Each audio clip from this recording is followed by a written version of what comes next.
O restaurante italiano no Jardins, em São Paulo, era do tipo que cheira a dinheiro antigo e acordos novos.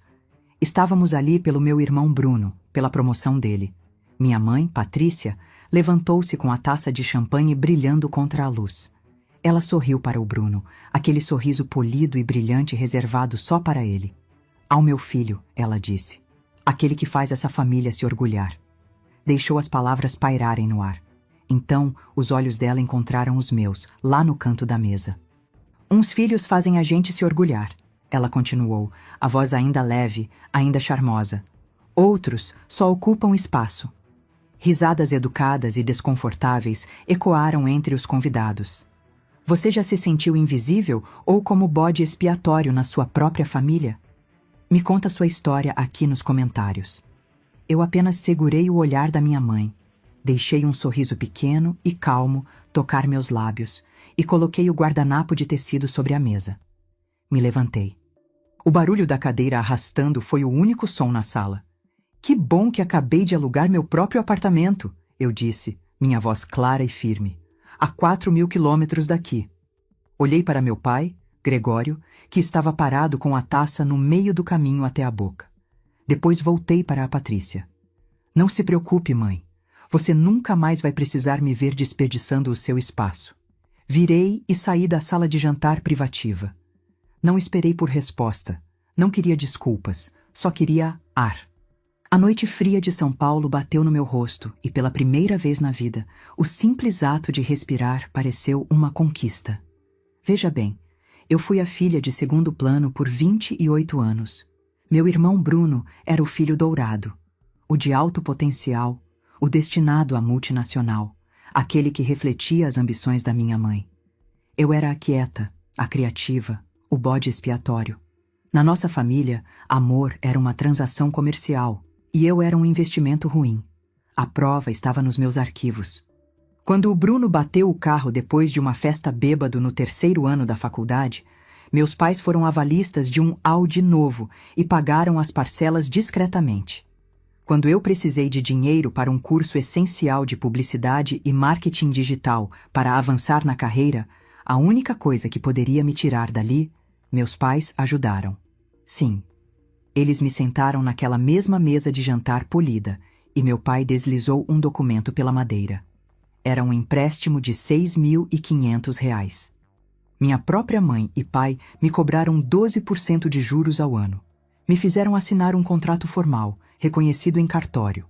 Meu pai, Gregório, me viu rubricar cada página, o rosto impassível, como se estivesse fechando negócio com um estranho. Essa era a dinâmica. Eu era uma devedora de baixa prioridade e juros altos. Bruno era um ativo.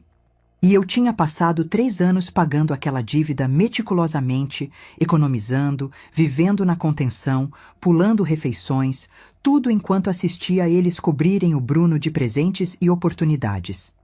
Eu não era apenas uma filha. Eu era uma linha no balanço financeiro deles. Aquele empréstimo de R$ 6.500 era uma mensagem? Uma linha desenhada com caneta permanente. Quando o Bruno bateu a Audi depois da festa, meu pai foi avalista de outro carro antes mesmo do seguro liberar o pagamento. Aquilo foi um erro. O meu foi uma despesa. Bruno era família. Eu era funcionária no negócio familiar e esperavam que eu pagasse minha própria estrutura. Eu sei o que você está pensando, Zê. Por que você assinou? Por que ficou tanto tempo? Por que aceitaria um empréstimo a 12% de juros dos próprios pais? É difícil explicar a psicologia de um bode expiatório de longo prazo. Você vive dentro de uma prisão que não precisa de grades, porque as paredes são construídas da sua própria esperança. Você continua pensando que, se for só um pouco mais quieta, um pouco melhor, um pouco mais bem-sucedida, se apenas pagar a dívida, se apenas provar sua lealdade, um dia eles finalmente vão te enxergar. Você vive dos restos da aprovação deles, e você está tão faminta por isso que começa a me acreditar que aquilo é uma refeição. Existe um termo psicológico para isso: desamparo aprendido. É um mecanismo de sobrevivência. Você é condicionada, ano após ano, a acreditar que reagir só piora tudo. Então você para de reagir. Você aprende a aguentar, aprende a se fazer pequena, a ocupar menos espaço. Não era fraqueza, era a armadura que eu tive que construir só para sobreviver naquela casa. Eu tinha ficado tão boa em ser obediente, tão boa em ser a responsável, que esqueci que aquilo era um papel que eu estava representando. Mas naquela noite, naquele restaurante, algo mudou. Quando minha mãe disse aquelas palavras, outros só ocupam espaço, não foi só um insulto. Foi um diagnóstico. Ela não estava só me dizendo o que pensava de mim. Estava me dizendo que todos os meus anos tentando, pagando minhas contas, sendo a boa filha, não tinham significado nada. O balanço era uma mentira. Eu nunca ia conseguir conquistar o amor dela. E naquele momento, as correntes invisíveis simplesmente se quebraram. O mecanismo de sobrevivência finalmente desligou. Eu não estava só saindo de um restaurante. Estava saindo de uma prisão onde estive por 28 anos. Antes mesmo de abrir a porta do meu apartamento, meu celular estava vibrando. Uma mensagem da minha mãe, Patrícia. Você envergonhou essa família inteira. Me ligue imediatamente. Ignorei. Entrei no meu apartamento pequeno e finalmente, respirei fundo. O ar nunca tinha parecido tão limpo. Meu celular vibrou de novo. Meu pai, Gregório. Sua mãe está arrasada. Você precisa pedir desculpas por esse comportamento egoísta e dramático. Deixei as chaves na vasilha perto da porta. Outra vibração. Bruno. Clara, isso foi pesado. Só liga para eles. Eles não estavam arrependidos, nem estavam refletindo. Estavam com raiva porque eu tinha quebrado o roteiro. Estavam com raiva porque o bode expiatório tinha saído do palco no meio da peça deles. Fiz uma xícara de chá, as mãos firmes. Sentei no sofá e assisti meu celular iluminar a sala escura. Ligação da mãe. Ligação do pai. Ligação da mãe de novo. Então, uma notificação do Instagram. Minha mãe tinha postado algo. Cliquei. Lá estava. Uma foto linda e sorridente dela com o Bruno da festa. A legenda dizia: tão orgulhosa do meu filho maravilhoso. É tão triste quando outros filhos esquecem os sacrifícios que os pais fizeram por eles. Só nos resta orar para que encontrem o caminho de volta. Os comentários já estavam chegando aos montes. Você é uma mãe tão boa, Patrícia. Estou pensando em você. Era brilhante, na verdade. Ela já tinha reescrito a narrativa. Eu não era uma pessoa que tinha sido publicamente humilhada. Eu era uma filha perdida e ingrata que estava causando dor a ela. Desliguei o celular. Aquele post foi a última confirmação que eu precisava. Provava que o brinde dela não foi um erro. Foi uma declaração de missão. Então fiz o que faço de melhor. Me organizei. Não liguei, não mandei mensagem de volta, não reagi ao post do Instagram. Abri meu notebook, acessei minha conta bancária e olhei o saldo devedor do contrato de empréstimo familiar número 1, um 4B, R$ 4.112,58. Cliquei em fazer pagamento. Digitei o valor total. Cliquei em enviar. Assisti a tela de confirmação carregar. Então, abri meu e-mail. Abri um novo e-mail para Patrícia, Gregório e Bruno. Assunto: contrato de empréstimo familiar 114B, quitado integralmente. Mantive o corpo do e-mail curto, profissional e frio. Conforme recibo anexo, o empréstimo datado de 14 de outubro de 2020, no valor de R$ 6.500, mais 12% de juros anuais acumulados, foi quitado integralmente. Minhas obrigações financeiras e familiares agora estão cumpridas. Não entrem mais em contato comigo. Anexei o PDF da confirmação de transferência final do banco. Apertei enviar. Parecia que estava fechando um balanço que tinha ficado aberto a vida inteira. O silêncio do lado deles foi imediato e absoluto. A enxurrada constante de mensagens e ligações simplesmente parou. Eles não tinham mais poder sobre mim. O empréstimo era a última corrente que tinham, e eu tinha acabado de entregar os elos quebrados. As semanas seguintes foram um borrão de logística. Minha mudança para Florianópolis não era mais um plano secreto. Era um prazo. Vendi meus móveis velhos, empacotei meus livros e comecei a separar minha vida em 2 pilhas: o que eu estava levando e o que estava deixando para trás. Foi na pilha de levar que encontrei. Uma pasta Manila velha e esquecida do inventário da minha avó. Eu devia ter uns 22 anos quando ela faleceu. Guardei aquilo sem nem olhar direito. Agora, organizando papéis, vi uma carta do advogado dela mencionando uma pequena poupança que ela tinha feito para minha faculdade.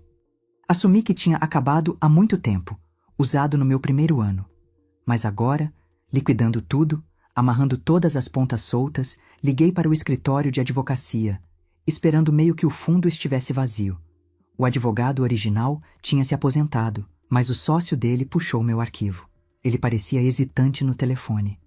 Senhorita Silva, ele disse a voz cautelosa. Estou olhando o extrato da conta. Há uma discrepância. Fiquei imóvel. Que tipo de discrepância? O fundo tinha um saldo de pouco mais de R$ 5.000, mas houve um saque total há 5 anos. 12 de março. Minha mente disparou. 5 anos atrás. Eu nunca saquei aquele dinheiro, eu disse. Achei que tinha acabado. Houve uma pausa, o som de papéis sendo folheados. Bem, temos o formulário de saque aqui. Foi enviado pelo correio, mas agora que estou olhando a assinatura, ela não parece corresponder aos outros documentos no seu arquivo. Meu sangue gelou. O senhor pode me enviar uma cópia desse formulário, por favor? O e-mail chegou 5 minutos depois. Assunto: arquivo do espólio. Abri o PDF escaneado. Lá estava. Um pedido de saque do fundo de R$ 5.000 e a assinatura. Não era minha. Era uma tentativa tremida e tosca de copiar minha letra. Era inconfundivelmente da minha mãe. Olhei a data de novo. 12 de março. Puxei meus próprios arquivos. Abri a cópia escaneada do contrato de empréstimo familiar. A data no empréstimo era 26 de março. Exatamente 2 semanas depois que minha mãe tinha falsificado minha assinatura e esvaziado minha poupança da faculdade. A realização me atingiu tão forte que não consegui respirar. Ela não me emprestou dinheiro. Ela roubou R$ 5.000 de mim. Roubou a herança da minha própria avó. Então adicionou 1.500 por cima. Chamou de empréstimo familiar, sentou naquela mesa de jantar polida e me fez assinar um contrato me cobrando 12% de juros sobre o meu próprio dinheiro roubado. Isso não era só humilhação. Não era só ser bode expiatório. Isso era roubo. Isso era crime. As tentativas de reconciliação começaram 2 dias depois. Minha mãe, Patrícia, mandou uma mensagem longa e chorosa. Clara, isso já durou tempo demais.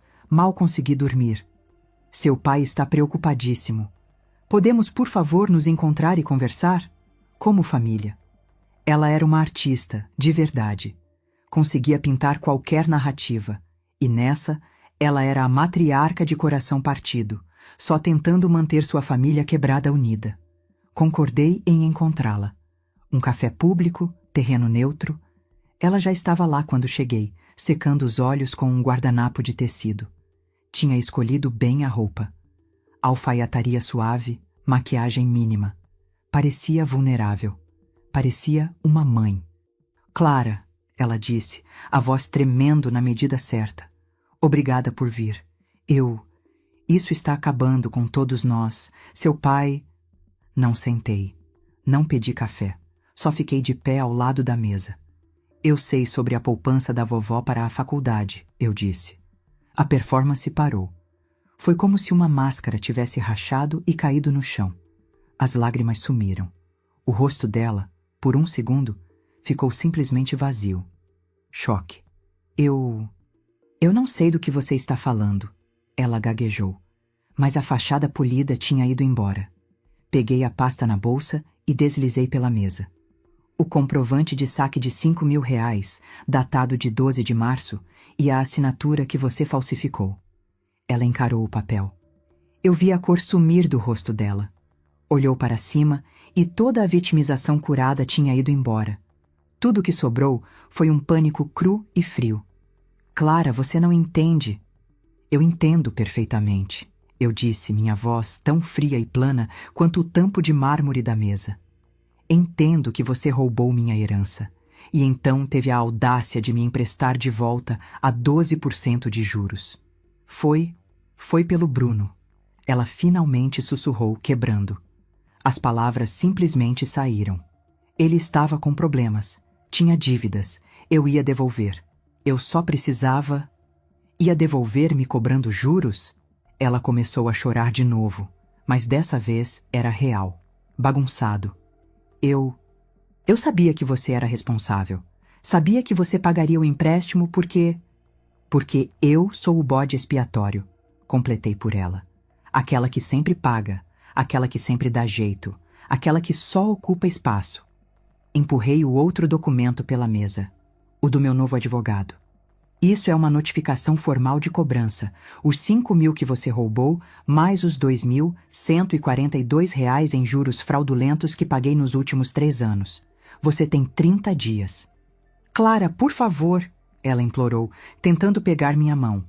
Mas eu puxei. Você vai me arruinar. Seu pai não pode descobrir. Você não só ocupou espaço, mãe, eu disse, olhando para baixo, para a mulher que tinha construído a vida dela sobre o meu silêncio. Você ocupou meu futuro inteiro e ainda me cobrou por isso. Virei e saí do café. Não olhei para trás. Deixei ela ali com a conta das próprias ações. Meses se passaram. O frio úmido de São Paulo sumiu, substituído pela chuva verde e suave de Florianópolis. Meu apartamento novo era pequeno, mas o teto era alto e a luz era boa. Minha agência de publicidade, só eu, um notebook e um suprimento infinito de café, não estava só sobrevivendo. Estava prosperando. O processo legal terminou, não com estrondo, mas com uma assinatura silenciosa de cartório. Patrícia fez um acordo extrajudicial. Recebi uma transferência bancária de R$ 7.142. Soube por uma tia que ela teve que vender o carro, aquele que o Bruno normalmente dirigia, para conseguir o dinheiro. A humilhação disso, tenho certeza, foi pior que a perda financeira. Eu estava trabalhando até tarde numa terça-feira, finalizando um manual de marca para um cliente novo, quando meu celular vibrou com uma mensagem de um número que eu não conhecia. Clara, é o Bruno. Não sei se você vai ler isso. A mãe finalmente me contou o que ela fez. A falsificação, o empréstimo. Estou enojado. Eu só quero que você saiba que sempre odiei essa dinâmica. Só não fui forte o suficiente para lutar contra. Você foi. Encarei a mensagem, meu coração martelando. Outra mensagem chegou. Estou transferindo R$ 10.000 para a conta da sua empresa. Não é empréstimo, é investimento. Sempre soube que você era a inteligente. Desculpa ter demorado tanto para falar isso. Uma terceira mensagem, um comprovante de transferência bancária. Sentei para trás na cadeira, o brilho do monitor iluminando as lágrimas que eu não tinha percebido que estavam caindo. Não era sobre o dinheiro. Era que, depois de todos esses anos, depois de uma vida inteira sendo a outra, aquela que ocupava espaço, alguém finalmente tinha me enxergado. E era a única pessoa que eu tinha sido treinada para ressentir. Abri meu notebook. Encontrei a velha planilha meticulosa que tinha guardado por anos. O balanço familiar. Olhei para a entrada final. Contrato de empréstimo familiar 114B. Tinha marcado como quitado integralmente. Encarei os números, os anos de contabilidade cuidadosa e dolorosa, o registro de cada injustiça, cada transação, cada linha de prova de que eu merecia estar com raiva. E então, cliquei com o botão direito no arquivo e apertei deletar. Finalmente entendi que deixar ir não é sobre perdão. Não é sobre esquecer a dívida. É sobre decidir que você terminou de ser a contadora. É sobre aceitar que algumas pessoas são simplesmente parte da sua história, não do seu destino. Somos ensinados que sangue é o laço mais forte, que família é uma fortaleza. Mas às vezes é só uma gaiola onde nascemos. E a coisa mais corajosa que você pode fazer não é lutar pelo seu lugar nela. É encontrar a coragem de arrombar a fechadura, ir embora e aprender como se encontrar. Esta é uma carta para todo mundo que já se sentiu na beirada da própria família. Para aquela que sempre foi sensível demais, difícil demais ou demais. Para aquela que aprendeu a ocupar menos espaço, a ser a pacificadora, a engolir as próprias necessidades para não perturbar as de ninguém mais. Eu quero que você escute isso. Você não é difícil. Você só está num cômodo pequeno demais para você. Você não é sensível demais. Você só está finamente sintonizada com a injustiça que todo mundo concordou em ignorar. Seu valor não é determinado pela incapacidade deles de enxergar. Você não precisa se incendiar para mantê-los aquecidos. Está tudo bem em ir embora. Está tudo bem em construir sua própria família. Está tudo bem em ser aquela que quebra o ciclo. Sua vida não é uma obrigação. É uma história. Vai escrever um novo capítulo.